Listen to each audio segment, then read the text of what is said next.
లో నుంచి దేవుని వాక్యాన్ని ధ్యానం చేసుకుందాం. మత్తయి సువార్త 25వ అధ్యాయము. మత్తయి సువార్త 25వ అధ్యాయము మొదటి వచనము నుంచి 6 వచనాల వరకు చదువుదాం. పరలోక రాజ్యం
ప్రార్థన చేసుకుందాం.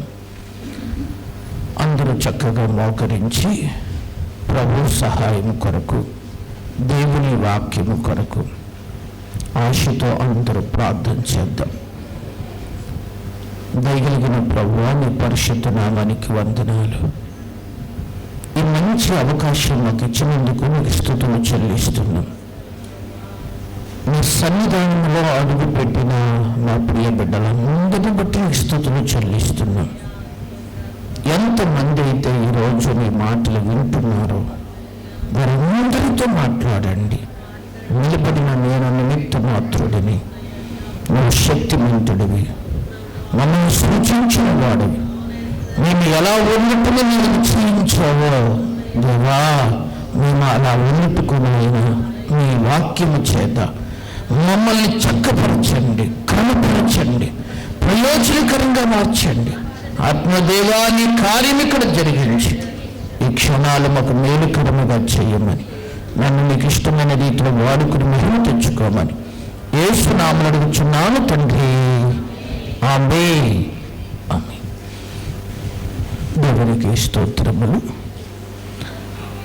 ఆసక్తితో ఈ దినపు ఆరాధనకు వచ్చేసిన మీ అందరికీ ప్రభు నామములో వందనాలు. యేసయ్య మనందరినీ ప్రేమించి ఈ శ్రేష్టమైన ఈ చక్కటి ఆరాధన దినాన్ని ప్రభు మనందరికీ దయచేస్తారు. మనము ప్రభు సన్నిధిలో ఆనందంగా, ఆరోగ్యంగా గడపటానికి దేవాతి దేవుడు మన ఎడల ఇచ్చిన గొప్ప ధన్యత. హల్లెలూయా! ఇదొక గొప్ప భాగ్యం. ఈ శ్రేష్టమైన సమయంలో వాక్యములో నుంచి కొన్ని మాటలు విందాం. మనం చదివిన ఈ సందర్భము చాలా సుపరిచితమైన ఒక సందర్భమే. చాలాసార్లు ఈ విషయాన్ని మీరు చదివే ఉంటారు. ఆయా సందర్భాలలో గుర్తు చేయబడింది కూడా. పరిశుద్ధాత్ముడు ఇందులో నుంచి మనందరితో మాట్లాడడానికి ఇష్టపడుతున్నాడు. ఈ స్టోరీ బుద్ధి కలిగిన కన్యకలు, బుద్ధి లేని కన్యకల గురించి వ్రాయబడింది కదా. ఇందులో ఒక ప్రాముఖ్యమైన ఒక మాటని ఆధారంగా చేసుకుని మీకు కొన్ని విషయాలు వివరించే ప్రయత్నము చేస్తాను. చదివిన భాగములో 5వ వచనములో ఇలా వ్రాయబడింది, పెండ్లి కుమారుడు ఆలస్యము చెయ్యగా. చాలు. అక్కడ మాట ఇలా వ్రాయబడింది, ఏమని? పెండ్లి కుమారుడు ఆలస్యము చెయ్యగా అని ఉంది కదా. చాలా క్రైస్తవ వివాహాలు జరుగుతాయి. ఆ సమయంలో పెళ్లి కొడుకు ఆలస్యం చేస్తాడా, పెళ్లి కూతురు ఆలస్యం చేస్తుందా? మగవాళ్ళు చెప్పండి. పెళ్లి కూతురు ఆలస్యం చేస్తుంది. మీరు చెప్పండి ఆడవాళ్ళు. పెళ్లి కూతురేనా? నిజంగా ఒప్పుకున్నారా? నిజమే. ఎక్కువ శాతం పెళ్ళిళ్ళలో ఎవరో పెళ్లి కూతురే చాలా ఆలస్యంగా ఉండటం అనేది జరుగుద్ది. ఎందుకంటే క్రైస్తవ వివాహాలు పెండ్లి కుమారుడి ఇంటి దగ్గరే ఏమవుతాయి? జరుగుతాయి. క్రైస్తవ విధానం ప్రకారముగా అయితే పెండ్లి కుమార్తెని ముందు రోజు రాత్రే ఏం చేయాలి? తీసుకురావాలి. కానీ కొన్ని సౌకర్యాలు సరిగా ఉండకపోవటం వలన చాలామంది పెళ్లి రోజునే ఏం చేస్తారు? తీసుకొస్తారు. అలా తీసుకొచ్చే టైంలో చక్కగా రెడీ అయిపోయి వచ్చేస్తే సమయానికి ఏం చేయొచ్చు? రావచ్చు. కానీ ఈ మధ్యకాలంలో పెళ్లి కూతుర్లు కొంచెం ఫ్యాషన్గా ఏమవుతున్నారు? కొంచెం రెడీ అవ్వటానికి. ఎందుకంటే ఒక్కళ్ళు రెడీ అయితే పర్వాలేదు, కానీ వెనకాల చాలామంది అమ్మలక్కలందరూ పెడతారు. వీళ్ళు పెడితే ఇంకొకళ్ళు వచ్చి పీకుతారు, వాళ్ళు పీకితే మళ్ళీ ఇంకొకళ్ళు వచ్చి పెడతారు.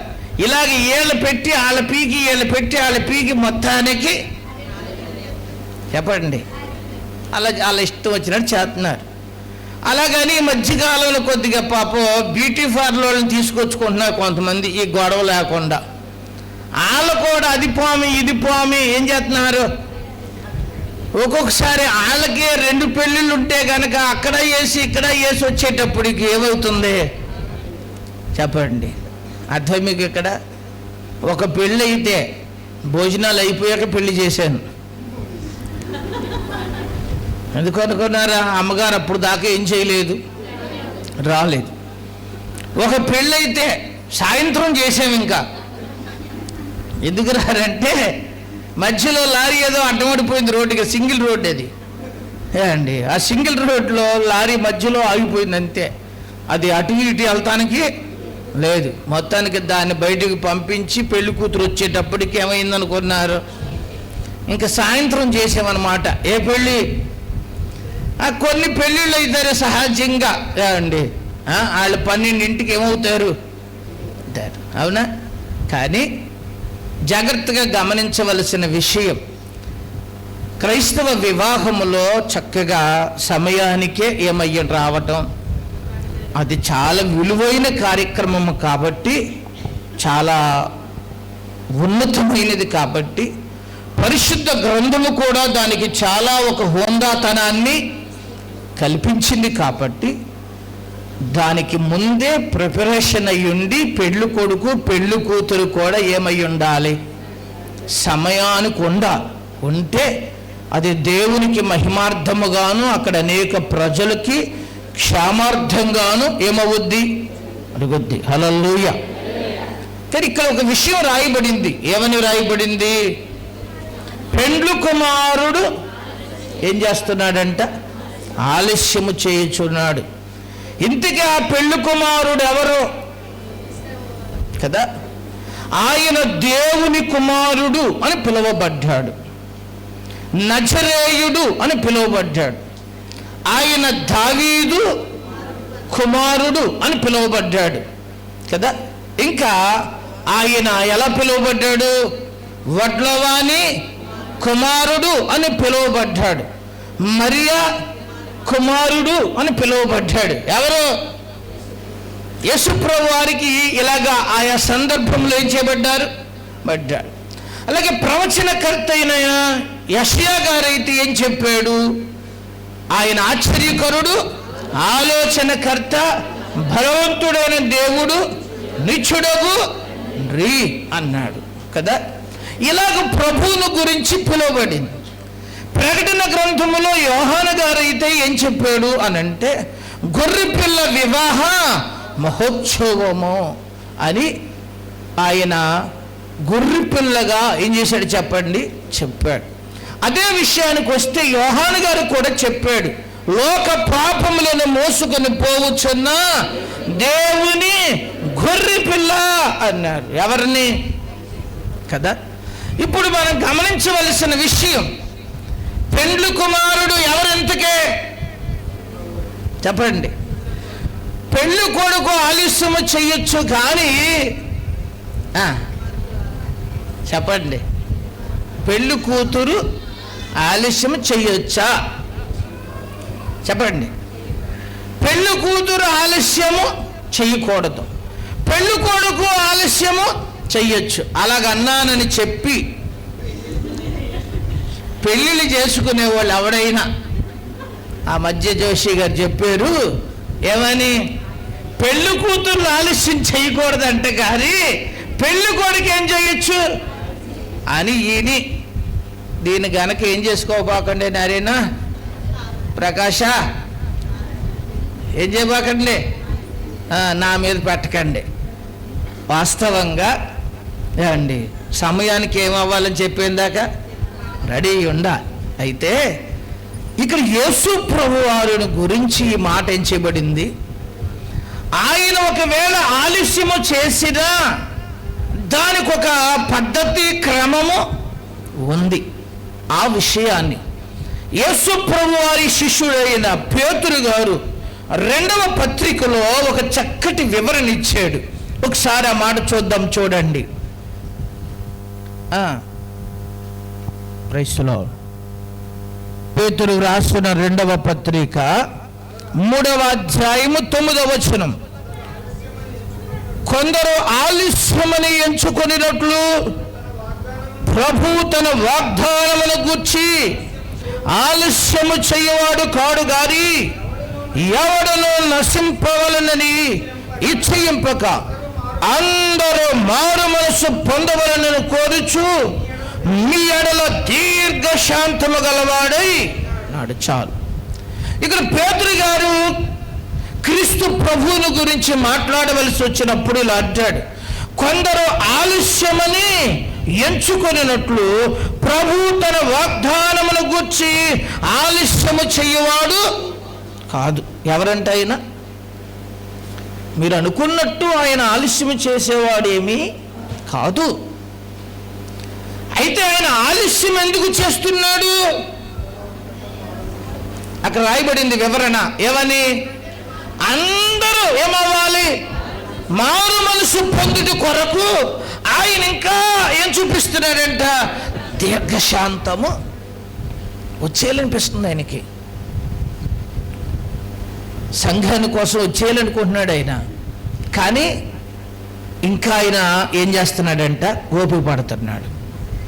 చాలాసార్లు కొంతమంది ఓపిక పడతాం కదా, అల్లరి చేసినప్పుడు ఓపిక పడతారు, అలాగే కొంత ఇబ్బంది పెట్టినప్పుడు కూడా ఓపిక అంటారు. చాలామంది అంటారు, పొద్దున్నుంచి ఏం పట్టా నేను, ఇంకా నువ్వు ఏం చేస్తానే ఉన్నావో అని. అప్పుడు పొద్దున్నుంచి ఒగ్గబెట్టిందంతా కొద్ది చెప్పండి చెల్లించేస్తారు, అంతే కదా. మరి కొంతమంది ఇదిగో 2 రోజుల నుంచి నేను నిన్నేం చేస్తున్నాను అన్నా, ఇక ఇప్పుడు ఏం చేసేది లేదు. అవునా? అప్పుడప్పుడు మనం కొంచెం శాంతం చూపుతాం కానీ దాన్ని లెక్కేస్తాం అనమాట. ఎన్ని రోజుల నుంచి ఏం చేస్తున్నామో చెప్పండి, శాంతం పడుతున్నామో లెక్కేసుకుంటాం. కానీ దేవుడు కూడా ఈ దీర్ఘశాంతం చూపుతున్నాడంట. ఎవరి కోసం చెప్పండి? ఇంకా అపరపెట్టులో ఇంకొంతమంది అన్నా తెలుసుకుంటారేమో. ఒకవేళ ఇప్పుడే నేను వెళ్ళిపోతే ఎంతోమంది ఏమైపోతారు, నశించిపోతారేమో. చూద్దాం, ఈ నెలలో చూద్దాం, ఈ రోజులో చూద్దాం అని దేవుడు ఇంకా కొంతమందికి కొన్ని విధాలుగా ఆయన ఏం చేస్తున్నాడంట, అవకాశాలు ఇస్తున్నాడు. అందరూ అనుకున్నట్టు ఆయన ఆలస్యము చేసేవాడు కాదు. ఆయన ఆలస్యం చేయడు. ఆయన ఆల్రెడీ ఏమై ఉన్నాడు? సంఘము కొరకు సిద్ధపడి ఉన్నాడు. అయితే సంఘము ఏమవలసి ఉంది చెప్పండి? ప్రభువుని ఎదుర్కొనుటకు సిద్ధపడవలసిన అవసరత ఉంది. సంఘము ప్రభువుని ఎదుర్కొనుటకు సిద్ధపడటంలో అండి ఇంకా కొంత సమయాన్ని దేవుడు ఏం చేస్తున్నాడు? ఇచ్చి వాళ్ళకు కొన్ని తరుణాలు ఇస్తున్నాడు. అవి మనుషులు ఏం చేసుకోవట్లేదు, అర్థం చేసుకుంటారు. ఈరోజు ఎవరికి వారిగా మన ఆధ్యాత్మిక స్థితిని ఒకసారి ఆలోచించుకోవలసిన అవసరత ఉంది. ఏంటి అని అంటే, మన ప్రభు ఆయన ఆలస్యం చేశాడు కాబట్టి సరిపోయింది. ఒకవేళ ఆయన వస్తే ఇప్పుడు నేను సిద్ధపడి ఉన్నానా, రెడీగా ఉన్నామా? దేనికి చెప్పండి? ప్రభువుతో కూడా ఎత్తబడడానికి, ప్రభువుతో కలిసి సహవాసము చేయడానికి, ప్రభుతో కలిసి నిరంతరము ఆయన్ని ఘనపరచడానికి, ఆయన మహిమపరచడానికి, ఆయన నిత్యత్వంలో కలిసి స్వరూపులు, కెరూపులు, దేవదూతల సమూహములో ఆయన్ని ఏం చేయడానికి? ఆయన మహిమ. హల్లెలూయా. దానికి మనం ఏమై ఉండాలి చెప్పండి? సిద్ధపడు. అర్థం మీకు ఇక్కడ స్త్రీకితో పోల్చబడింది కాబట్టి స్త్రీలకి మాత్రమే కాదు ఇది. చెప్పండి, సంఘములో పురుషులు, యవనస్తులు, పిల్లలు అందరూ కూడా ఎవరో చెప్పండి? స్త్రీతోనే ఏం చేయబడింది? పోల్చబడింది. సంఘము స్త్రీతో ఏం చేయబడింది? ఇప్పుడు సంఘము మంచి సిద్ధపాటును ఏమై ఉండాలి? కలిగి ఉండాలి అనేది చాలా చాలా ముఖ్యమైన విషయం. ఈ రోజుల్లో మరి అలాంటి పరిస్థితి ఉందా? యేసు ప్రభుల వారు అందుకనే ఆయన చాలా చక్కగా బోధించేవాడు. ఆయన ఎప్పుడు బోధించినా అర్థం కాకుండా బోధించేవాడు కాదు. ఆయన కొన్ని ఉపమానాలు చెప్పి చాలా తేటగా అర్థమయ్యేటట్లు ఏం చేసేవాడు? చెప్పేవారు. ఎక్కువ ప్రభువారు పరలోక రాజ్యము సమీపిస్తుంది అనే దాని గురించే ఏం చేశాడు? ఆయన చెప్పాడు. యోహాను అదే విషయాన్ని బోధించాడు. యేసు ప్రభుల వారు కూడా ఆ విషయాన్ని ఆయన ఏం చేశాడు చెప్పండి? బోధించాడు. దానిని అర్థమయ్యేటట్లు చెప్పడానికి కొన్ని ఉపమానాలు తీసుకుని ఏం చేయబడింది? చెప్పబడింది. మనం చదివింది కూడా అలాగ చెప్పిన ఏంటి చెప్పండి? ఉపమానమే. ఇలాంటి ఉపమానాలు కొత్త నిబంధన గ్రంథములో ఒక 58 ఉపమానములు ఎవరు చెప్తూ వచ్చారు? చెప్పారు కదా. అందులో మరొక ఉపమానాన్ని కూడా మీకు ఒకసారి చూపిస్తాను. అక్కడే అదే దాని పక్కన అధ్యాయములు 24వ అధ్యాయములో ఒక మాట చదువుదాము. చూడండి, 44వ వచనం నుంచి చదువుదాము. మీరు అనుకోని గడియలో మనుష్య కుమారుడు వచ్చును, కనుకనే మీరును సిద్ధముగా ఉండుడి. యజమానుడు తన ఇంటి వారికి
ఇక్కడ ప్రభు మరొక చక్కని విషయాన్ని చెప్పాడు.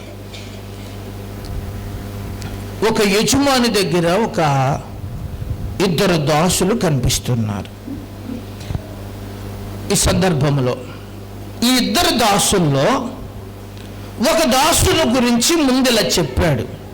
మీరు చదివిన 45వ వచనములో ఏమి రాయబడింది అంటే, తన ఇంటి వారికి తగిన వేళ అన్నము పెట్టు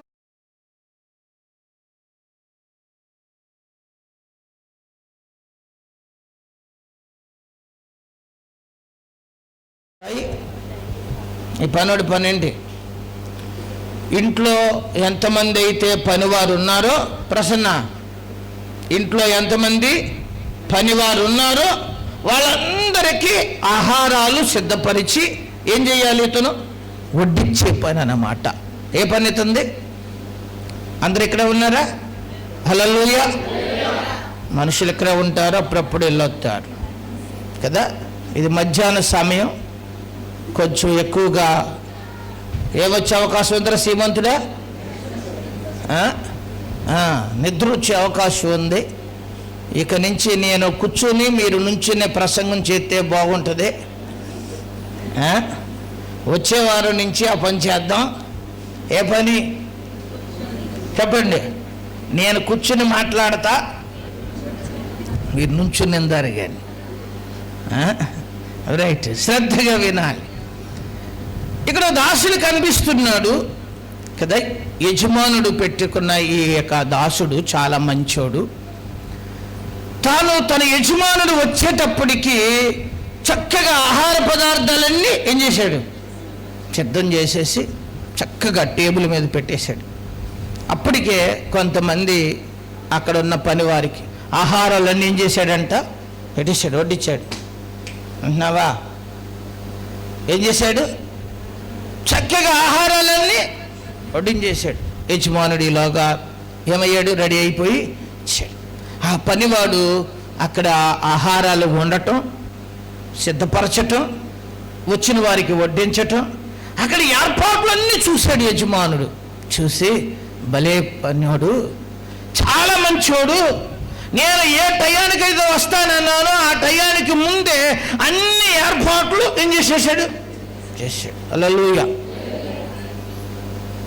కొన్నిసార్లు కొంతమంది మేము ప్రార్థనా కూటాలు పెట్టుకుంటామంటే ఒక్కొక్కరి ఇంటికాడ గృహ కూటాలు ఏర్పాటు చేస్తాం. చేసినప్పుడు మేము వెళ్ళేటప్పటికే కొంతమంది చక్కగా ఏం చేస్తారో అండి, బరకాలు కూడా వేసి ఒక చక్కని టేబుల్ వేసి లైట్లు కూడా ఏం చేసుకుంటారో ఏర్పాటు చేసుకుని అంత ప్రిపరేషన్లో ఉంటారండి. కానీ ఒక్కోసాటికి మేము వెళ్ళేటప్పటికి ఏముండదో, అసలు ఏముండదో. నేను వెళ్ళేటప్పటికి అసలు ఇంట్లో ప్రార్థన ఉందో. ఎందుకంటే వాళ్ళ దగ్గర ఏముండదో. ఒక్కొక్క జుడ్డు బ్యాచి స్నానం కూడా చేయరు. ఏం చేయరు? అర్థం మీకు ఇక్కడ వాళ్ళు ఏముండదో. ఇక అప్పుడు మేమే తడుముకోవాలి. ఏమని? దావీదు లైట్లు కట్టి, లంపలు గారు అన్నకి పెట్టండి, మొదలెట్టండి. ఎక్కడ అర్థం మీకు ఇక్కడ? ఒక్కొక్కళ్ళు ఏమో చక్కగా ఏమై ఉంటారు, సిద్ధపడి ఉన్నారనుకోండి, బాగుంటుంది అండి. ఒక్కోసారి మమ్మల్ని కూర్చోబెట్టి, ఇవాళ పాస్టర్ గారు ఏమైనా ఇక్కడ భోజనం ఏం చేసి వెళ్ళాల్సిందే. ఏం చేయాలి? ఈ మహత్తల్లులు అక్కడ చారు తాలింపు ఎప్పుడు వేస్తారు? ఎప్పుడు చారు తాలింపు ఎప్పుడు అనుకున్నారు? పాస్టర్ గారికి చారు కావాలి కదా అండి అంటే మనం అందరం తగ్గాలి అక్కడ. సూత్రం నాయన. ఒక్కొక్క భక్తులు ఏదో ముందే ఏం చేయొచ్చు. ఒక్కొక్కసారి కొంతమందికి పాస్టర్ గారికి టిఫిన్ ఏర్పాటు చేద్దామని చెప్పి ఎప్పుడు మొదలెడతారు?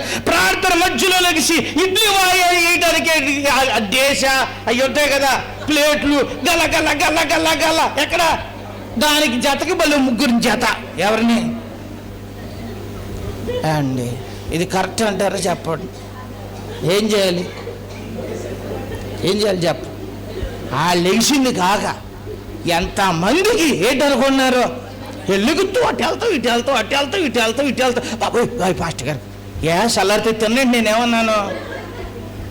నేనేమన్నా తిన్నాను? ఎప్పుడు పడేసాను ఎక్కడన్నాను?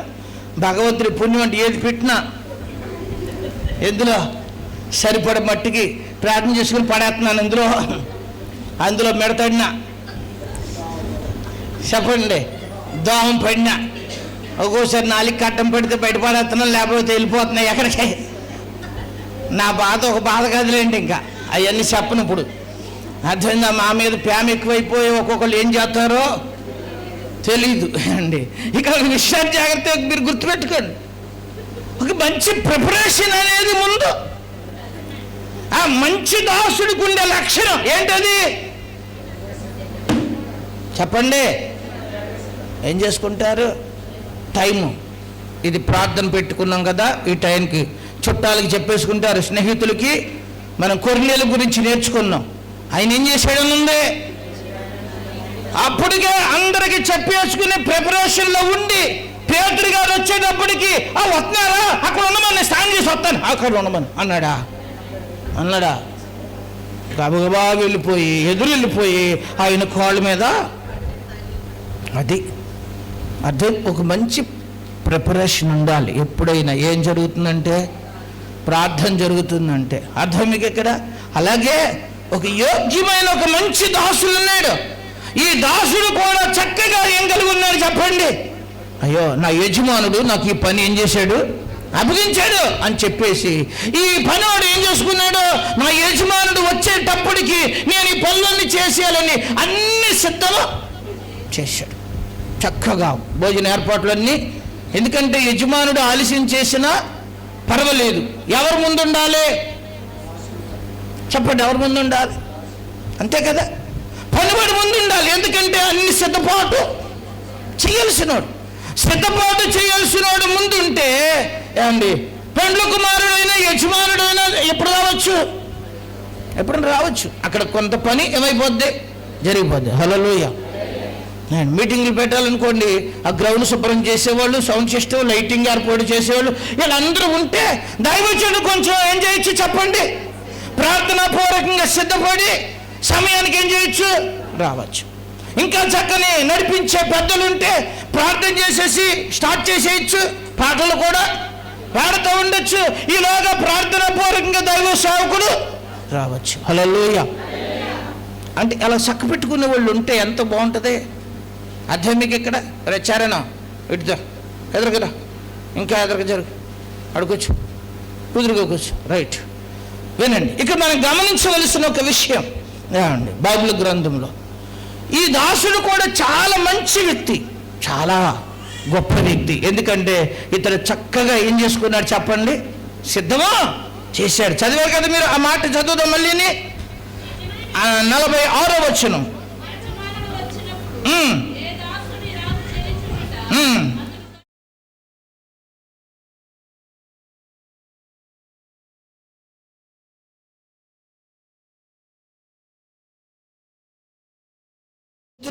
యేసు ప్రభుల వారు సశరీరుడున్న దినాలలో ఏం చెప్పాడు? ఇదిగో, ఏ దాసుడైతే యజమానుడు వచ్చేటప్పటికి అన్నిటినీ ఏం చేసి ఉంచుతాడు, సిద్ధపాటు చేసి ఉంచుతాడు. ఆ యజమానుడు ఆ దాసుడిని ఏం చేస్తాడు, తన యావదాస్తి మీద నుంచుటకు చేయించుకుంటాడు. హల్లెలూయా. ఇప్పుడు నువ్వు దాసుడు కాదు, ఇప్పుడు గుమస్తావు. ఎవరు? ఇప్పుడు నాకున్న యావదాస్తి అంతటి మీద నేనేం చేస్తున్నాను, నేను ఒక అధికారిగా చేస్తున్నా. ఎందుకంటే నువ్వు చాలా ఎలాంటివి, నమ్మకస్తుడు. హల్లెలూయా. మీరు జాగ్రత్తగా గమనించండి. అందుకే అంటాడు దేవుని వాక్యంలో, ఈ కొంచెంలో నమ్మకంగా ఉంటే అనేకమైన వాటి మీద మిమ్మల్ని నేను అధిపతిగా చేస్తాను. అనేకమైన వాటి మీద అధిపతిగా చేయాలంటే ఎలా ఉండాలి చెప్పండి? ఎలా ఉండాలి? అది ఇచ్చిన కొంచెంలోనే, ఆ చిన్న పనిలోనే యథార్థంగా ఉంటే, నమ్మకంగా ఉంటే ఆ యజమానుడు పెడతాడు కదా. ఇది ఒక మంచి దాసుని గురించి యేసు ప్రభుల వారు ఆయన సశరీరుడుగా ఉన్న దినాల్లో చెప్పిన ఉపమానం ఇంకొకటి చెప్తున్నాడు అక్కడే. ఇంకొంచెం చదువుదాం చూడండి, 49వ వచనం.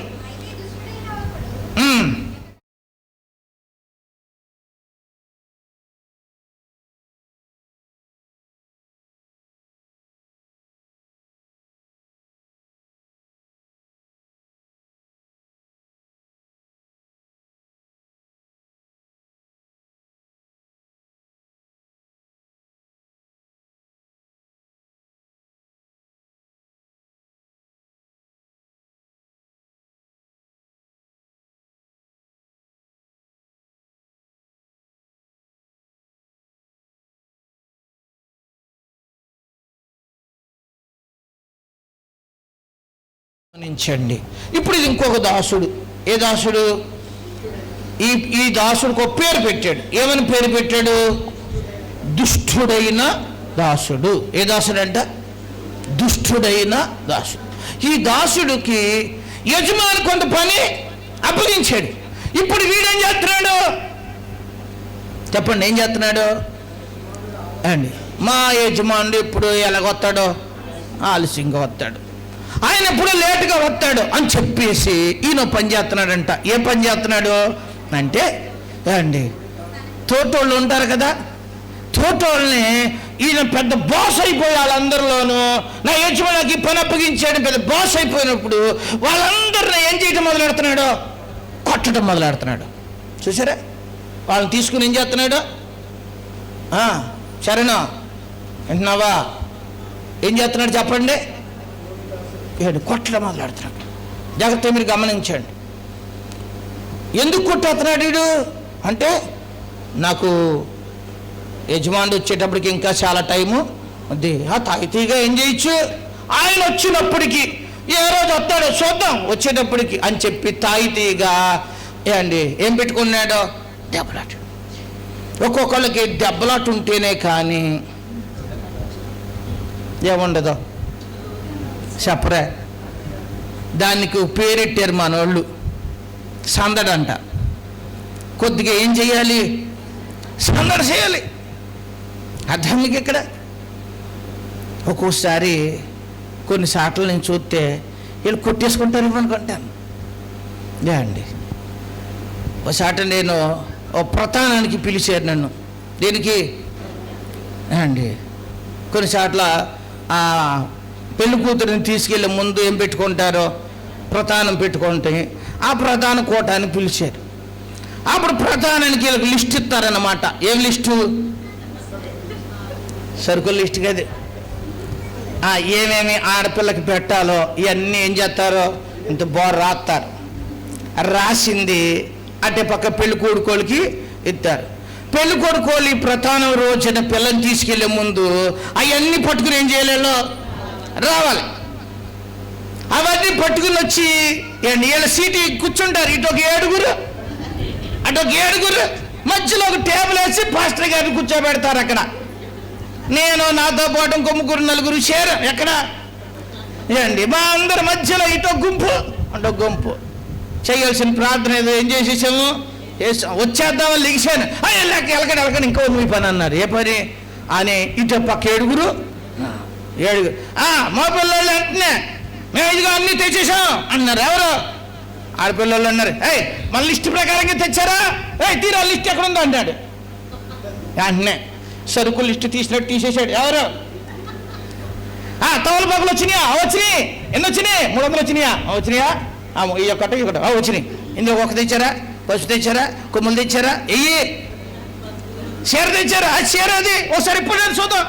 ఇది నలిగిపోయిన చీర. ఇది ఇక్కడ అక్కడ పెట్టేశారు గొడవ. ఎక్కడ? అక్కడ గొడవ పెట్టేశారు అక్కడ. అండి జాకెట్ మొక్కలు ఎన్ని? ఒకటి తక్కువ ఎందుకు తెచ్చారు? ఇలాగే పెట్టకూడదు, తీసండి. వెళ్ళి పట్టండి. ఎక్కడ? ఇలాగా 12 దాకా. ఎంత తేలిగ్గా లేదు అది. నేను చెప్పినట్టు రసబస్ అయిపోయి నేను అనుకున్న పెళ్లి జరగదంకి దాకున్నాను. నాకైతే అనిపించింది దీనికి పెళ్లి జరిగే పని కాదు ఇది అనుకున్నా. మళ్ళీ ఆఖరికి వచ్చాడు కదా, అంతా ఒకటైపోయారు.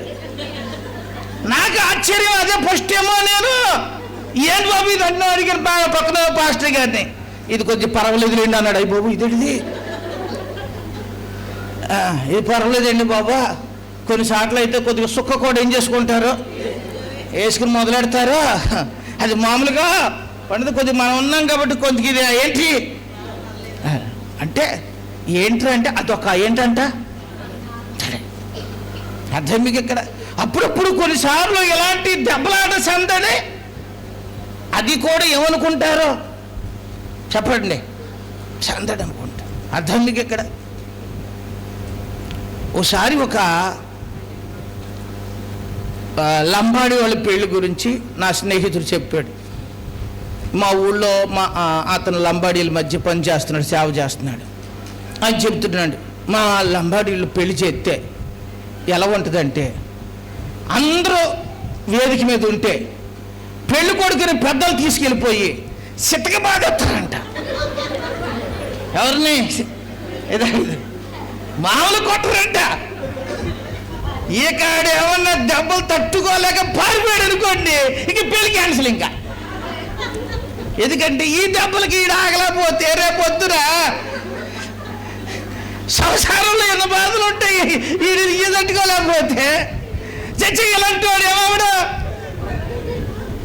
అని పంపేస్తారంట. అర్థం మీకు ఇక్కడ. అందుకని ఆయన్ని కొడతారంట పెద్దలందరూ పట్టుకుని. చెప్పండి, చిట్టగా బాధేస్తారు. బాధేసినా కూడా అప్పుడు బాధ అన్నీ అయిపోయాడు. రే కోటింగ్ అంతా అయిపోయింది రాక మనం అలసిపోయామని చెప్పి అప్పుడు తీసుకొచ్చి అక్కడ కూర్చోబెడతారన్నారండి. హల్లెలూయా. అర్థం మీకు అలాంటి పెళ్ళి ఉంటుంది. బోల్డ్ విచిత్రమైన పెళ్ళిళ్ళు జరుగుతాయి, మనకు తెలవదు. కానీ మన పెళ్ళిళ్ళే మనం అనుకుంటున్నాం. ఇక్కడ మాకు గమనించండి. అంటే ఎందుకు ఈ విషయం చెప్తున్నానంటే, ఒక్కొక్కరికి దెబ్బలాట అంటే అదొక చెప్పండి సందడిది ఇప్పుడు దృష్టిలో. కానీ వాక్యం ఏం చెబుద్దో తెలుసా మనకి? నోటి మాటతో కూడా మనం ఎవరిని ఏం చేయకూడదు, దూషించద్దు. పొరుగువాన్ని గురించి ప్రభు చెప్పాల్సి వచ్చినప్పుడు ఏం చెప్పాడో తెలుసా? నిన్ను వలె నీ పొరుగువాన్ని ప్రేమించన్నాడు. పురుషుడికి దేవుడు ఏం చెప్పాడో తెలుసా? నువ్వు చేసుకోబోయే నీ భార్య నువ్వు ప్రేమించు అని చెప్పాడు. స్త్రీకి దేవుడు ఏం చెప్పాడో తెలుసా? ఆజ్ఞ, నీ యజమానికి నువ్వేం చూపించు? విధేయత చూపించు. ప్రేమ విధేయత కలిగి ఉన్న సమాజము ఎప్పుడు చక్కగా వృద్ధి వెళ్తుంది. ఏమవుద్ది? ప్రేమ విధేయత ఎక్కడ ఉంటుందో అక్కడ చక్కగా వృద్ధి వెళ్తారు. ప్రేమ విధేయతలు లేని యొక్క కుటుంబమైనా సమాజమైనా చాలా కలవరాలతోనే ఉంటుంది అన్నమాట. జాగ్రత్తగా మీరు గుర్తుపెట్టుకోండి. మనం అర్థం చేసుకోవాల్సిన విషయము అండి, దైవ భయం లేని వారే నోటికి ఎంతొత్తే మాట బాగా ఎట్లట్ట వాడికి పేగులు తెగిపోయేలాంటి ఘాటైన మాట్లాడినప్పుడు అనుకుంటాం పర్వాలేదు అనుకుంటారు. కానీ పైన ఒకడు ఉన్నాడు. ఎవరున్నారు? అందుకే అంటాడు, నువ్వు మాట్లాడినప్పుడు నీ నోటిని జాగ్రత్తగా చూసుకో అన్నాడు. అర్థమికి ఇక్కడ నీ నోటిని ఏం చేసుకోమన్నాడు? కాచుకో అన్నాడు. యాకోబు రాసిన పత్రికలో ఎక్కువ దేని గురించి మాట్లాడతాడు అంటే నోటి గురించే మాట్లాడతారు. నాలుక గురించే ఎక్కువ ఆయన ప్రస్తావన చేస్తాడు కదా. మీరు భూమి మీద ఉన్నారు కాబట్టి మీ మాటలు ఎలా ఉండాలి? కొద్దిగా ఉండాలి. మీ మాటలు ఉప్పు వేసినట్లు ఉండాలి. ఎవరి మాటలో? జగత్తు మీరు గమనించి అని ప్రభు చెబుతున్నాడు. యేసు ప్రభుల వారు చెప్పింది అదే. ఏంటి మాట? అందుకనే ప్రభు మాటలు ఎలా ఉంటాయి? ఆయన గురించి ఏమన్నారో తెలుసా? ఈ మనుష్యుడు మాట్లాడినట్లు ఎన్నడూ ఎవరు మాట్లాడటమేమో ఫిరి ఉండలేదు. హల్లెలూయా. అలాంటోడు మన ప్రభువా. హల్లెలూయా. ఈరోజు మీ జీవితాల్లో మీరు గుర్తుపెట్టుకోవాల్సిన విషయం అదే. మనం ఎవరితో చేతలతో కానీ మాటలతో కానీ ఇతరులను బాధించే పని మాత్రము, బాధ పెట్టే పని మాత్రము ఎప్పుడు చేయకండి. దేవుడు ఆ విషయాన్ని సహించేవాడు కాదు. ఈ దుష్టుడైన ఎవరు చెప్పండి? ఈ దాసుడు ఏం చేస్తున్నాడు చెప్పండి? తోటి దాసులను పట్టుకుని కొడతా ఉన్నాడు. అర్థం మీకు ఇక్కడ? తోటి దాసులను పట్టుకుని బాధెత్తున్నాడు. వీడికి ఏమనిపించట్లేదు. అర్థం మీరు? ఎవరినన్నా కొడితే కొట్టించుకునే రోజు వస్తుంది. అర్థం మీకు ఇక్కడ? ఐగుప్తీయులు ఇశ్రాయేలును బాధ పెట్టారు, దేవుడు వాళ్ళు ముట్టాడు. ఎవరిని? అర్థం మీకు ఇక్కడ? మనం ఎవరికైనా ఇబ్బంది పెడితే నిన్ను మళ్ళీ ఇంకొకడు పైన ఒకడు వస్తాడు నిన్నేం చేయడానికి పెట్టేవాడు. అందుకనే మనం ఒక దైవికమైన విధానాలు అలవర్చుకుంటే మనకు అది దీవెన. హల్లెలూయా. అది మనకు ఆశీర్వాదం కానీ ఈ దాసుడు, ఈ దుష్టుడైన దాసుడు ఏం చేస్తున్నాడు? ప్రకాష్ దొరికిన పనిచేసే వాళ్ళు ఉన్నారే పరిచారకులు, ఆయన పట్టుకుని ఏం చేస్తున్నాడు? ఇంకా వాళ్ళంతా టైం ఉంది కదా, ఈ టైంలో వీళ్ళని పట్టుకుని కొట్టేస్తున్నాడు. ఇంకో పని చేస్తున్నాడు. ఇంకో పని ఏం చేస్తున్నాడు? తాగుబోతులతో కలిసి ఏం చేస్తున్నాడు? తాగుతా ఉన్నాడంట. చూసారా? తాగొచ్చా? మంచినీళ్ళు తాగొచ్చు, ఆరోగ్యకరమైనవి తాగొచ్చు అండి. మద్యపానము చెప్పండి, చాలా ప్రమాదకరమైంది. ద్రాక్షరసం అధికంగా తాగొద్దు అన్నాడు. ద్రాక్షరసం అది తలతల్లాడుతూ ఉంటుంది, కానీ మిమ్మల్ని అది ఏం చేస్తుంది? ఎక్కిరింత పోలు చేస్తుంది. మద్యపానం దేవునికి ఇష్టమైంది కాదు. అలాంటి వాళ్ళు దరిద్రులు అవుతారని బైబిల్లో రాయబడింది. చింపురు కొట్లు అయిపోతారని ఏం చేయబడింది? రాయబడింది. వాళ్ళ కుటుంబాలు పాడైపోతాయని ఏం చేయబడింది? జాగ్రత్తగా మీరు గుర్తుపెట్టుకోండి. కొన్నిసార్లు కొంతమంది ఏ పనిలో ఉంటారు? తాగుబోతులు. అర్థానికి ఎక్కడ అండి? అవి మనిషి యొక్క మెదడు మీద పనిచేసి మెదడుకి మత్తు కలుగు చేసి చేయరాని పనులు, ఉద్రేకంగా అసహ్యమైన పనులు చేపిస్తుంది. దానివల్లనే చాలా యాక్సిడెంట్లు జరుగుతాయి, దానివల్లనే ఎన్నో ప్రమాదాలు జరుగుతాయి, దానివల్లనే ఎంతోమంది అమాయకులు చచ్చిపోవడానికి ఏమవుతారు? వీళ్ళు చచ్చిపోతారు, వీళ్ళ కుటుంబాలని నాశనము. ఈ మద్యపానాన్ని అరికట్టడానికి ఎవడు ముందుకు రాడు ఏమండి? ఎందుకంటే అదే ఆదాయాలన్నమాట. దాన్ని ఎవడు ఆపరు ఏమండి? ఇలాంటి నీతి సూత్రాలు చెబితే ఈ ప్రజలకు ఏమవ్వో చెప్పండి. తాగకూడదు అని చెబితే వినరు. వీళ్ళు చెప్పే పాస్టర్ గారు చెప్పుకొని చేసేది వదిలిపోద్ది అనుకుంటున్నారు, అంతే. జాగ్రత్తగా మీరు గమనించండి. సమాజం సాతాను చేత గుడ్డితనం అనే ముసుగులో ఉంది. ఎవరైనా సమాజ క్షేమం కోరే వాళ్ళు ఉంటే ఈ మద్యపానం మీద, ధూమపానం మీద ఏం చేయాలి? ఎన్నో దురలవాట్లు, వ్యసనాలు ఉన్నాయో వాటి వలన ఎన్ని కుటుంబాలు రోడ్డున పడుతున్నాయో, ఎన్ని కుటుంబాలు విచ్ఛిన్నమో అయిపోతున్నాయో, ఎంతమంది జీవితాలు నాశనం అయిపోతున్నాయో, దాని విషయంలో రోషం, పౌరుషం వచ్చి వాటిలన్నిటిని ఏం చేయాలి చెప్పండి? చాలు, అంతే కదా అండి. దేవుని సేవకుడు, దేవుని వాక్యము, క్రైస్తవ సంఘం దేవుడు ఇచ్చిన ఆజ్ఞని తెలుసా? సుఖముగాను నెమ్మదిగాను బ్రతుకున్నట్లు రాజుల కొరకు, అధికారుల కొరకు, ప్రజలందరి కొరకు మీరేం చెయ్యండి? హల్లెలూయా. అది మనం చెయ్యాలి. సేవకుడు, సంఘము, దేవుని వాక్యము, ప్రజలు సుభిక్షంగా ఉండాలి, ప్రేమ కలిగి ఉండాలి, ఆప్యాయత కలిగి ఉండాలి, మంచి అనురాగం కలిగి ఉండాలి, అన్నదమ్ముల్లాగా ఉండాలి, అక్కచెరుల్లాగా ఉండాలి, ఒక కుటుంబం అన్యోన్యంగా ఉండాలి. హల్లెలూయా. ఇది దేవుని వాక్యం కోరుకుంటుంది. దేవుని వాక్యం ఏం కోరుకుంటుంది? ఒక సేవకుడు ఒక స్కూల్కి ఫోన్ చేసి, అయ్యా ఎదురు క్రిస్మస్ ఉంది కదా, డిసెంబర్ మాసం, ఈ సందర్భంలో మీ స్కూల్లో ఉన్న పిల్లలందరికీ ఉచితంగా మేము న్యూ టెస్టిమెంట్ బైబిల్, కొత్త నిబంధన బైబిల్ని ఏం చేయబోతున్నాం? మేము పంచాలనుకుంటున్నాం. మేము బైబిల్ సొసైటీ వాళ్ళని అడిగాము, వాళ్ళు మాకు బైబిల్ సొసైటీ వారు మాకు బైబిల్ ఇస్తున్నారు, మేము తెచ్చి మీకు బడిలో ఏం చేయాలనుకున్నాము? పంచాలను. అంతే. ఫోన్లో ప్రిన్సిపాల్ గారు రెచ్చిపోయాడంట. రెచ్చిపోయి అండి అసలు బడి అనుకున్నారా, ఏమనుకున్నారు?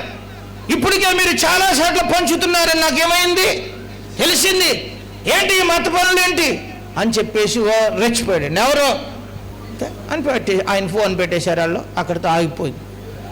కొన్ని నెలలు గడిచిపోయిన తర్వాత ఈ ప్రిన్సిపాల్ గారు జీతాలు ఇవ్వడానికి వాళ్ళ గుమస్తానే బ్యాంక్ వెళ్ళి ఏం చెయ్యి, డబ్బు డ్రా చేసి పట్టురా, ఎందుకంటే ఇప్పట్లో అంటే ఆన్లైన్ సదుపాయము అప్పుడు లేదు, డిజిటల్ అమౌంట్ లేవు కదా, అప్పుడు అందరికి ఏమి ఇచ్చేవాళ్ళు?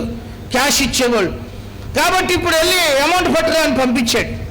వాడేమో వెళ్తా ఒక సహాయం, ఎక్కువ డబ్బులు కదా అని ఇంకొక అతను తీసుకుని ఏం చేశారు, బ్యాగ్ ఇచ్చుకుని బ్యాంక్ వెళ్ళి 5 లక్షల రూపాయలు డ్రా చేసి 5 లక్షలు పట్టుకుని ఏం చేస్తున్నారు? ఇలా వస్తా ఒక ఆటోకి వినాయక ఆటో ఎక్కేసి ఇద్దరు ఆటోలో కూర్చొని వచ్చేటప్పుడు ఆడి బ్యాగ్ తెస్తున్నాడు, నీడి బ్యాగ్ తెస్తున్నాడు అని ఆడు అనుకుని ఇద్దరు కలిసి మాటల్లో మాట్లాడి దిగి బళ్ళో వచ్చారండి. ఆటో వాడు ఏం చేశాడు అనుకున్నారు, ఆడి దారిన ఆడు వెళ్ళిపోయాడు. ఇప్పుడు వెళ్ళిపోయినాయి ప్రిన్సిపాల్కి నెత్తి నోరు కొట్టేసుకుని ఎలా తెలుస్తుంది? ఇప్పుడు ఎవరిస్తాడో? రూపాయి దొరికితేనే ఎవరు ఏం చేయరు? ఎవరు ఈ రోజుల్లో ఏంటి పరిస్థితి? ఈ నెల ఫీజులను ఎలా కట్టాలి అని రెచ్చిపోయి అరిచేసి వాళ్ళేమో బిక్కమొక వేసి అలా కూర్చొని చూస్తున్నాను అండి. ఇంకా ఆఫీస్ రూమ్లోకి వచ్చి అలా కుర్చీలో నేర్చుకెళ్ళిపోయి అలా వాలిపోయాడు కుర్చీలో. ఇలాగా ఒక అతను ఆటో వేసుకుని మళ్ళీ అదే గ్రౌండ్లోకి వచ్చి పక్కన పెట్టి బ్యాగ్ చేత్తో పట్టుకుని ఆఫీస్ రూమ్లోకి వెళ్ళి ఏమండి టేబుల్ మీద బ్యాగ్ పెట్టాడంటే ఎవరు? ప్రిన్సిపాల్గా అలా సూత్రాడు పైకి కిందకి. అబ్బాయి నువ్వు ఎవరు అని. మీ వాళ్ళు ఆటోలో ఏం చేశారు? డబ్బులు వదిలేశారు. ప్రిన్సిపాల్ గారు అన్నాడు, ఇన్ని లక్షల రూపాయలు కనపడినప్పుడు ఇవి ఉంచేసుకోవాలని నీకు అనిపించలేదా అన్నాడంట. ఎవరిని? అప్పుడు అతను అన్నాడంట, అయ్యా మా పిల్లోడికి బళ్ళో బైబిల్ పంచారంట, ఆ బైబిల్ ఏమో తెచ్చిన ఆటోలో పెట్టాడు, ఎప్పుడైనా డాడీ ఖాళీగా ఉంటే ఏం చెయ్యి చదువుకో అన్నాడు. నేను అది చదువుకున్నాను. మా యేసుప్రభులు వారు చెప్పారు ఏమని, నీ పొరుగు అని దేనిని ఆశించకూడదన్నాడు, కష్టానికి తగిన ఫలం దేవుడు ఏం చేస్తాడు ఇస్తాడన్నాడు, కలిగిన దాంట్లోనే సంతృష్టి సహితమైన భక్తి గొప్ప లాభసాధికం ఉందయ్యా, అందుకు నేను నాకు కలిగింది నేను ఎంతైతే కష్టపడుతున్నానో అంత నాకు నా పిల్లలకి ఏమవుతుంది అయ్యా, నాకు ఎవరో సొమ్ము నాకు లేదయ్యా, మా బైబిల్ ఇలా చెప్పింది అన్నాడంటే ఎవరో అంతే అండి. ఆ డబ్బులు అక్కడ ఉంచి బైబిల్ సొసైటీకి ఫోన్ చేసి ఈ ఒక్క బైబిల్ ఇంత వ్యక్తిని ఇలా మార్చిందంటే ఇలాంటి బైబిల్ మన స్కూల్లో పిల్లలందరికీ ఏమవ్వాలి? హల్లెలూయా. దేవుని వాక్యం అంత గొప్పది. హల్లెలూయా. జీవితాలు మార్చేది అంతే, దొంగలు మార్చేది, తాగుబోతులు మార్చేది, దుర్మార్గులు మార్చేది, కఠినలు మార్చేది, మూర్ఖులు మార్చేది, అవిజ్ఞానులు మార్చేది. హల్లెలూయా. తల్లిని తండ్రిని చూడాలా, ప్రేమించాలా, అక్క అన్న ఆప్యాయతలు ఉండాలా, ఇవన్నీ రావాలంటే దేవుని వాక్యము సరిగ్గా చదివిన వాడు శుభ్రంగా జీవిస్తాడు. హల్లెలూయా. సూసైడ్లు ఉండవు, దొంగతనాలు ఉండవు, హత్యలు ఉండవు. ఒకసారి కేసీఆర్ గారు ఆయన ముఖ్యమంత్రి ఉన్న టైంలో ఒక క్రిస్మస్కి ఆయన్ని ఆహ్వానించారు. అప్పుడు ఆయన మాట్లాడుతూ ఏమండి క్రైస్తవ సేవకుల మధ్యలో చాలామంది సమూహం మధ్యలో అన్నాడు, పరిశుద్ధ గ్రంథం చాలా గొప్పది, జీసస్ మాటలు చాలా గొప్పవి, అవి అక్షరాలు అందరూ పాటిస్తే ఈ పోలీస్ స్టేషన్లు కానీ ఈ బందోబస్తు బలగాలు కానీ అసలు ఏది మనకు అవసరం? హల్లెలూయా. అర్థం మీకు ఇక్కడ ఎంత గొప్పదో మీరు ఆలోచించండి. కానీ దీని మీద పడి ఎడుతారు చాలామంది. దీని మీద దీన్ని ఎలాగ చేసేద్దామా, ఇది లేకుండా చేసేద్దామా, ఈ సేవలు పాడు చేద్దామా అనే ఆలోచన తప్ప సమాజంలో చాలామందికి ఇవి మనిషికి ఎంత విలువలేమో. హల్లెలూయా. అర్థం మీకు ఇక్కడ. కానీ బత్తు పదార్థానికి బానిసైపోతున్న జీవితాలు నాశనం అయిపోతున్నాయని చెప్పి దాని మీద స్పందించినోడు ఎవడున్నాడు? చూడండి ఇక్కడ బైబిల్ గ్రంథంలో ఈ దాసుడు గురించి రాస్తున్నాడు. వీడు దుష్టుడైనా ఎలాంటోడంట, ఏం చేస్తున్నాడు అన్నది అక్కడ చెప్పండి. బాగా తాగేసి ఇంకేం చేస్తున్నాడు? తినుచు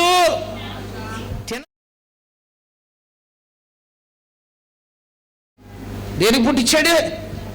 బంగారాన్ని పొల్లిచ్చాడు, అటు ఇటు తొయ్యడానికి మంచి నాలికి తెడ్డి, ఈ పక్కకి ఆ పక్కకి ఏం చేయడానికి, ఆస్వాదించడానికి పాప అంగులి ఎవరికి ఇచ్చాడు?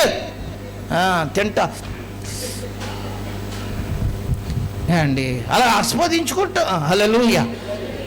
తింటే తినండి, చికెన్ తినకండి, కోడి మాంసం తినకండి, కొద్ది రోజులు ఆపండి.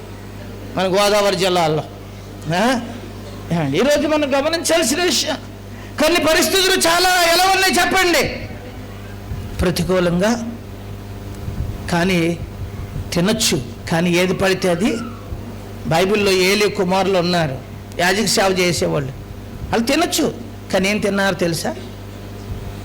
దేవునికి అర్పించవలసిన మాంసాన్ని వీళ్ళే ఏం చేసుకుని పెద్ద పెద్ద పానల్లో, కుండల్లో, దబరాల్లో వేసుకుని ఉడకబెట్టి ఉడుకుతూ ఉండగా ఏం చేసేవాళ్ళు?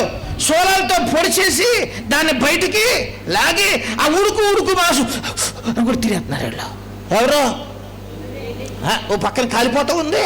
రేపు అవును తిన్నావు ఎప్పుడన్నా? పొయ్యి కడ కూర్చుని, కొంతమంది పొయ్యి కడ కూర్చుని తినేస్తారు సగం. మీ ఆడవాళ్ళు తిండి తినొచ్చు ఏమో, మీరు తినరా దేవుని స్తోత్రం. మీరు చాలా మంచివాళ్ళు అయితే అప్పరపటి వాళ్ళు. ఎంత అల్లసింగ్ గారు కొంతమంది ముఖ్యమైన గుడికి వెళ్ళి తినేస్తారంట. ఆడేయలేదంటారు ఇంక అవసరమైతే. ఇక్కడ జాగ్రత్త గమనించండి కదా, ఈ తిండిపోతుళ్ళు ఎప్పుడు తినేస్తారు? ఇక్కడ బైబిల్ గ్రంథంలో రాయబడిన మాట, మొదటి సమూయేలు గ్రంథంలో ఆ మాట అక్కడ ప్రస్తావన చేస్తాడు. అండి 2వ అధ్యాయంలో మీరు 13వ వచనమా చూడండి. ఎన్నో వచ్చినమ్మా? 12వ వచనం చదువు.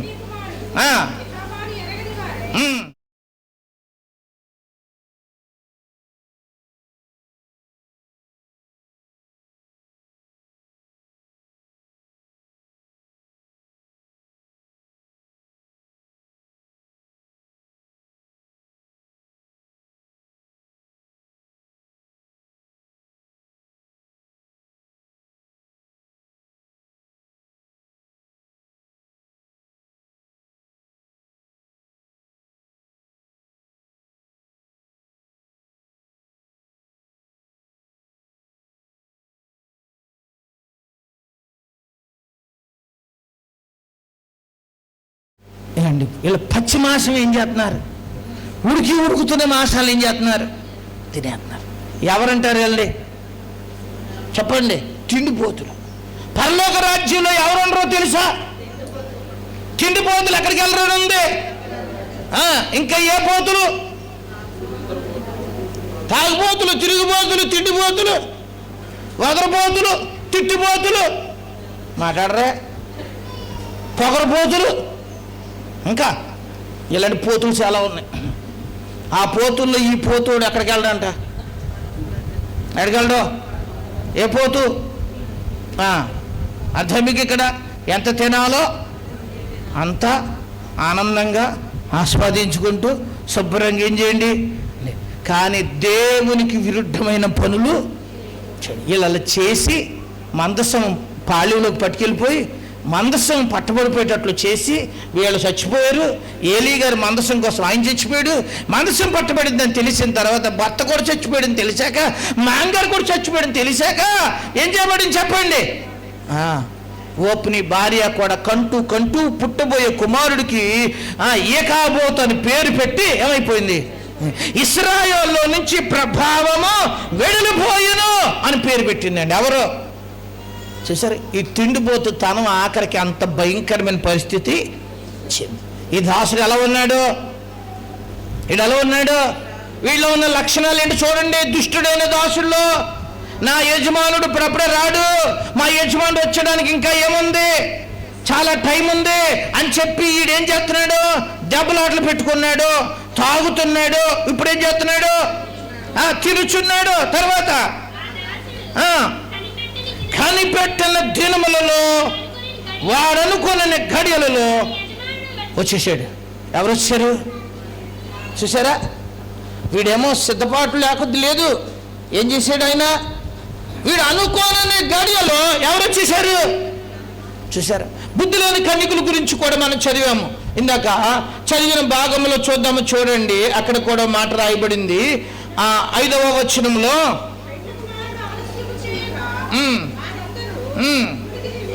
ఏం చేస్తున్నారని ఉంది వీళ్ళు అక్కడ. వీళ్ళ కునికి ఏం చేస్తున్నాడు? ఇంకా పెండ్లు కుమారుడు రాలేదు, ఆలస్యం చేయుచున్నాడు అని చెప్పి వీళ్ళు ఏం చేస్తున్నారు? కునిపోట్లు పడుతున్నారు.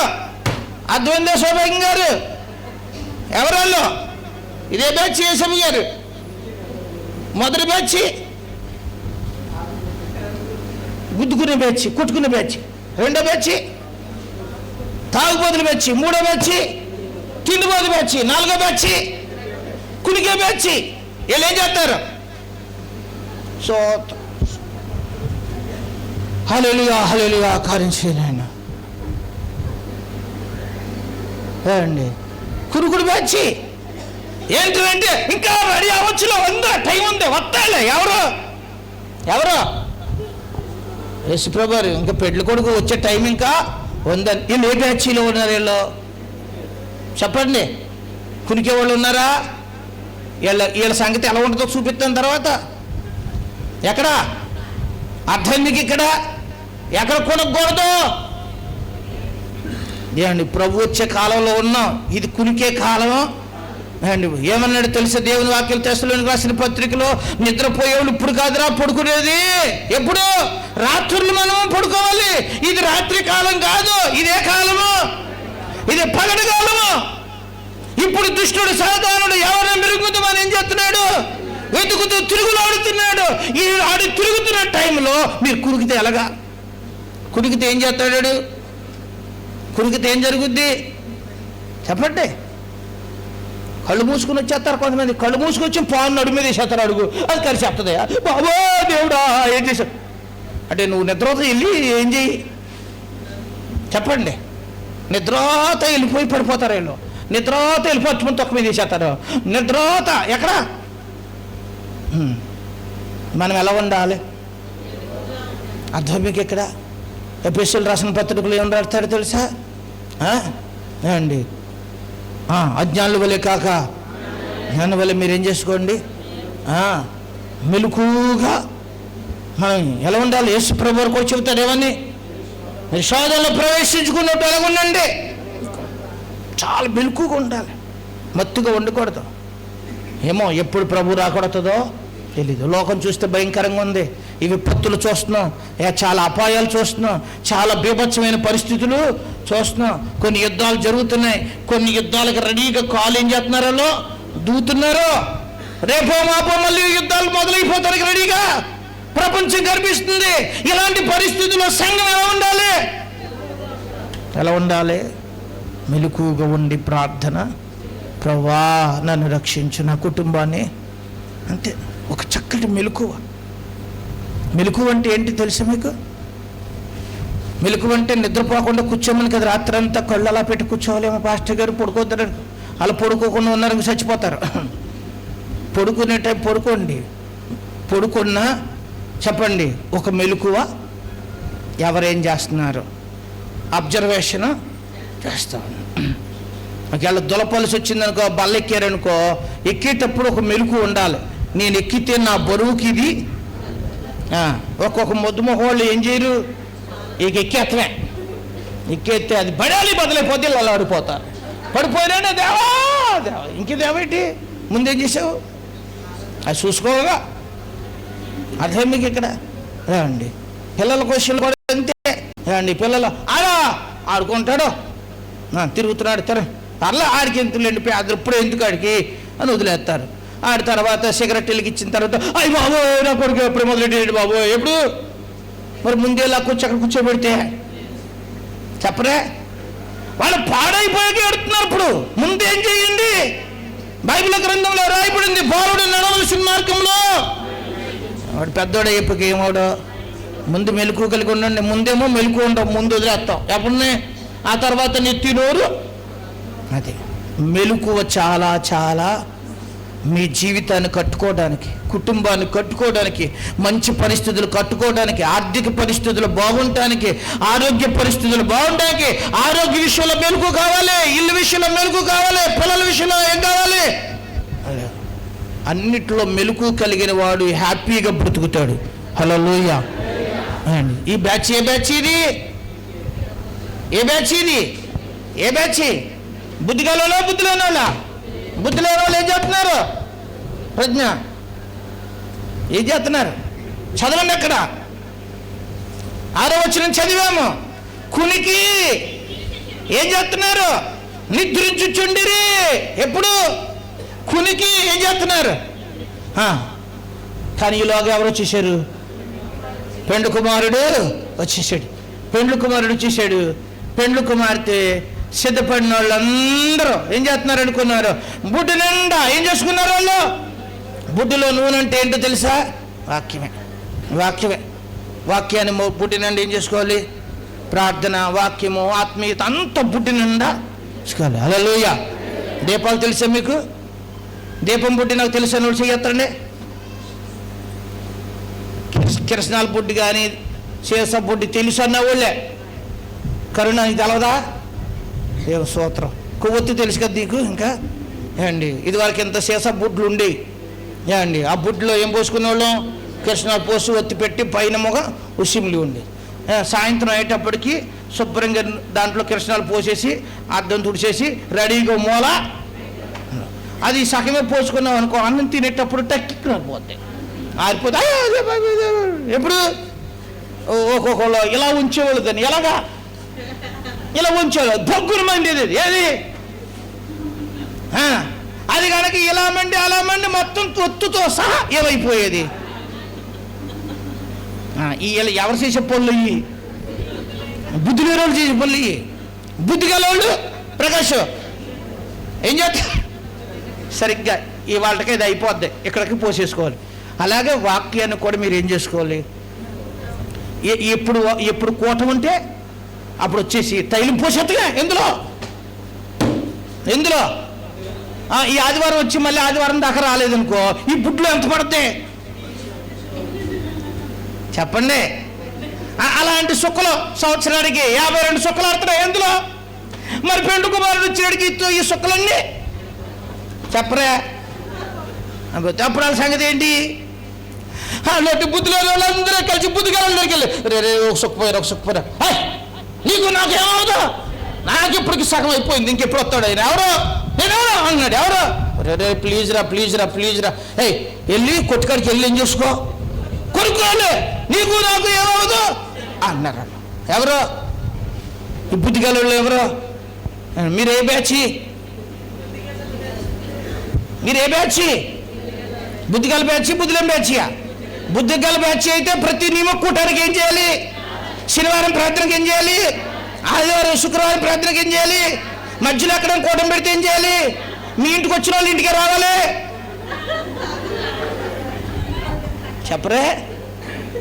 కొంతమంది భక్తులు తయారైపోయారుగా, మా ఇంటికి వచ్చిన వాళ్ళ ఇంటికే మేము వస్తాం, వాళ్ళు ఎవరింటికి రారు, మేము ఎవరింటికి ఏం చెయ్యం. చిచ్చి పెళ్లితో పేల్చేశారు దీన్ని ఆఖరికే. చెప్పండి, అలా కాదు. మనం వెళ్ళాలి, అందరి దగ్గరికి వెళ్ళాలి. మనం వెళ్ళి వాళ్ళని కూడా ప్రోత్సాహము ఏమండి. గిజ్జోని గారు వస్తున్నారంటే అసలు ఏం చెప్పాలి? ఆయనకు 5 బాటిళ్ళు ఏమండి, వాటితోనే ఇంటికాడే పాపం ఈ పడతవే పెద్ద గొప్ప. కానీ ఎక్కడ మీటింగ్ ఉన్నా నేను అదే బలహీనత మనకులో ఎవరికొన్నా ఏం చేద్దు, ఎన్ని తెలిసినా ఏది అడిగినా అంతేనా ఏమండి? బాధలున్న దేవుని కొరకు మనము లెక్క చేయకూడదు. హల్లెలూయా. ఎంత ప్రయాసపడ్డామో అంతగా దేవుని దగ్గర మనం పొందుకుంటాం. ఈ పగలు అక్కడ ఒకటి చెప్పాను, మనం ఏం చేస్తామో దాన్ని బట్టి దేవుణ్ణి అడుగుతానికి మనము సరిపోతాం. మనం దేవుణ్ణి అడగడానికి ఎలా అడుగుతావు? నువ్వు ఏం చేశాడో దేవుడు అండి నీ పట్ల చేయాలని నువ్వేమన్నా చేసావా ఎవరి కోసం? అప్పుడు నువ్వు ఎవరిని అడుగుతావు? దేవుని అడుగుతున్న సరిపోతావు అండి. హిజ్కియా గారు చేశాడు కాబట్టి అడిగాడు, నాయన ఒకసారి నన్ను జ్ఞాపకము. శతాధిపతి దాసుడి విషయంలో, అయ్యా మంచోడయ్యా, మన జనం ప్రేమించి ఏం కట్టాడు? కొన్ని అర్హతలు ఉన్నాయి కట్టాలి. అడిగారు అయ్యా. మనం ఎవరిని అడగచ్చు? దేవుని అడగాలంటే మన దగ్గర కూడా ఒక అర్హత. నేను వెళ్తున్నాను అయ్యా, ప్రతి వారం నీ సన్నిధికి వెళ్తున్నాను ఆయన, అందుకే నన్ను నీవు రాజ్యంలోకి ఏం చెయ్యి. నేనండి అప్పుడప్పుడు వెళ్తానండి, పాస్టర్ గారు ఇంటికి వచ్చినప్పుడల్లా ఇడ్లీలు పెడతానండి, పాస్టర్ గారు వచ్చినప్పుడు గారెలు వేసి పెడతారండి, పాస్టర్ గారిని అడగండి. నేను ఎలాంటిది ఉండవు ఎవరిని ప్రకాష్ పాస్టర్ గారిని అడగండి, నేను ఎంత పని చేస్తానో, చర్చి గారు ఏదైనా పని ఉన్నా నేనే ఉంటాను అంటే, ఒరే అక్రమం బ్యాచ్ బెడవా అంటాడు. ఎవరు? అవి ముఖ్యమేమి? బుడ్డి నిండా ఏం పోసుకోవాలి? తైలం. హల్లెలూయా. బుడ్డి నిండా ఏం పోయాలి? తైలముతో నింపబడితేనే మనం ఎవరితో ఉంటాం? హల్లెలూయా. ఆయన ఆలస్యం చేయవాడు ఆయన వస్తాడు. పెళ్లి కొడుకులాగా ఆయన రెడీ అయిపోయి ఉన్నాడు. సంఘము సిద్ధపాటు కొరకు ఆయన వెయిట్ చేస్తున్నాడు. ఎవరో యెషయా గ్రంథంలో 60వ అధ్యాయంలో అక్కడ మాట రాయబడుద్ది చూడండి. దేవుని వాక్యంలో పెండ్లి కుమారుడు గురించి, పెండ్లి కుమార్తె గురించి అక్కడ మాట రాయబడింది. చదువుదాం. 8వ అధ్యాయం 61వ అధ్యాయం 9వ వచనం. ఒకసారి 10వ వచనం చదవమ్మా. శృంగారముగు పాదములను ధరించుకొని పెండ్లి కుమారి రీతిగాను, ఆభరణంతో అలంకరించబడిన పెండ్లి కుమార్తె రీతిగాను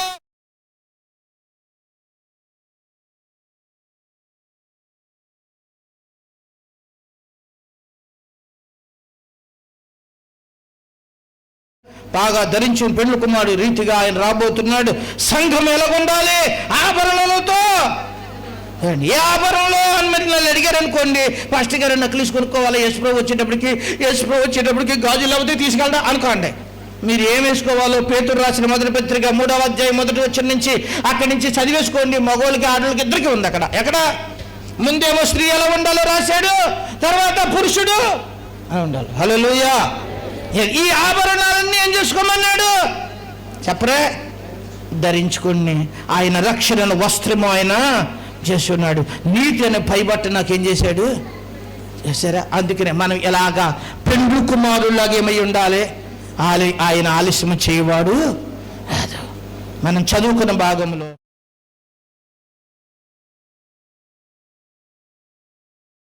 నా కోసమే మన మీద ఇంకా దీర్ఘశాంతం ధైర్యం చేశాడు. కానీ ఇంకా ఆలస్యము చెయ్యవాడు అనుకుంటే బుద్ధి లేని దాసుడు ఉన్నాడే, ఎవరో వాడికిలాగా చెయ్యొద్దు. బుద్ధి లేని కన్యకల్లాగా ఉండొద్దు. బుద్ధి కలిగిన దాసుడు అన్ని ఎలా సిద్ధపరుచుకున్నాడో, బుద్ధి కలిగిన కన్యకలు బుద్ధి నుండి ఎలాగో నింపుకొని రెడీ అయ్యారో, మనం ఎవరికి వచ్చేటప్పటికి, ప్రభు వచ్చేటప్పటికి మనం ఏమవ్వాలి? అలా సిద్ధపడాలి. మోకరించండి. పరిశుద్ధాత్మ దేవుడి దినము మనందరితో మాట్లాడిన మాటల్ని ఒకసారి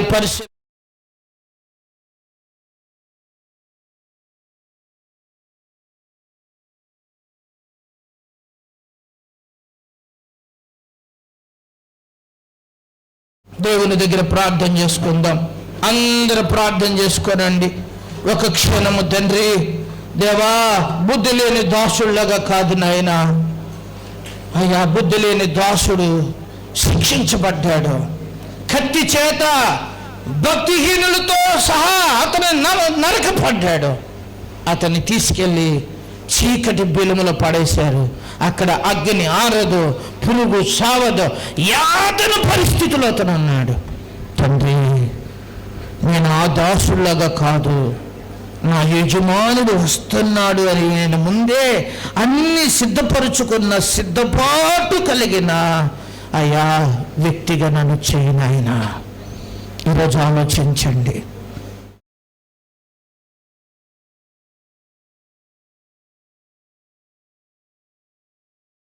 గడిపేస్తున్నారు.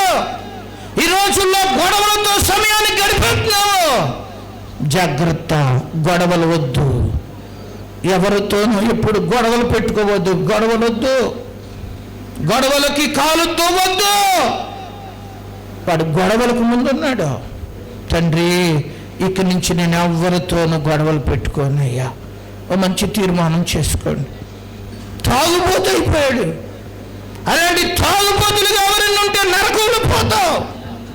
ఈ రోజున తాగుడుతనాన్ని నివారించు యేసయ్యా. ఈ తాగుబోతుల మీద ఒక జైవి ప్రభు దగ్గర ప్రార్థించు. బీడీలు తాగేవాడు, సుట్లు తాగేవాడు, మందు తాగేవాళ్ళతో ఈరోజు పరిశుద్ధాత్మ మాట్లాడుతున్నాడు. తండ్రి, నాకు విడుదల ఇవ్వండి నాయనా, నాకు జైవిని నాయనా. ప్రభువుని అడగండి. దేవుని వాక్యం చెప్పి వాడు తాగుతున్నాడు, తిండిపోతూ వాడు తిండి.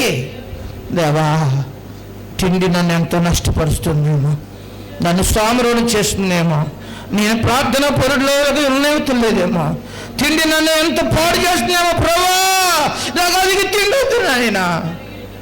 సరిపడి తిండి నాయన అని సొలొమోను అడిగినట్టు ఈరోజు అడగండి దేవుణ్ణి. వాక్యం సెలవిస్తుంది, వాళ్ళు మొత్తులైపోయి ఉన్నారు. బుద్ధి లేని కన్యకలు మొత్తులైపోయి ఉన్నారు. దేవా, ఒకవేళ మొత్తులో ఉన్నానేమో క్షమించు. వాళ్ళు కురుకుతున్నారయ్యా, నిద్రపోతున్నారు. పరిస్థితులు వాళ్ళకి అర్థం అవ్వలేదు, బాధ అర్థం అవ్వట్లేదు. భయంకరమైన గొడవలు జరుగుతున్నాయి, యుద్ధాలు జరుగుతున్నాయి, భయంకరమైన పరిస్థితులు లోకంలో ఉన్నాయి. అయ్యా వాళ్ళకి అర్థమవుతులేదు నాయన.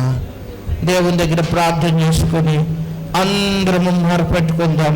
ప్రభు యొక్క రక్త మాంసాల్లో చేపెట్టబోయే ముందు మిమ్మల్ని మీరుగా దేవుని పాదాల దగ్గర ప్రార్థన చేసుకోండి. అయోగ్యంగా దేవుని బలలో చేపెట్టిన కొందరు బలహీనులైపోయారు, కొందరు మరణానికి కూడా గురైపోయారు. మనం ఎవరు అలా అవటం దేవుడికి ఇష్టం లేదు కనుక ఈ క్షణం దేవుని పాదాల దగ్గర మనల్ని మనంగా పరిశీలన చేసుకుని ప్రార్థన చేసుకుందాం. అందరూ ప్రార్థన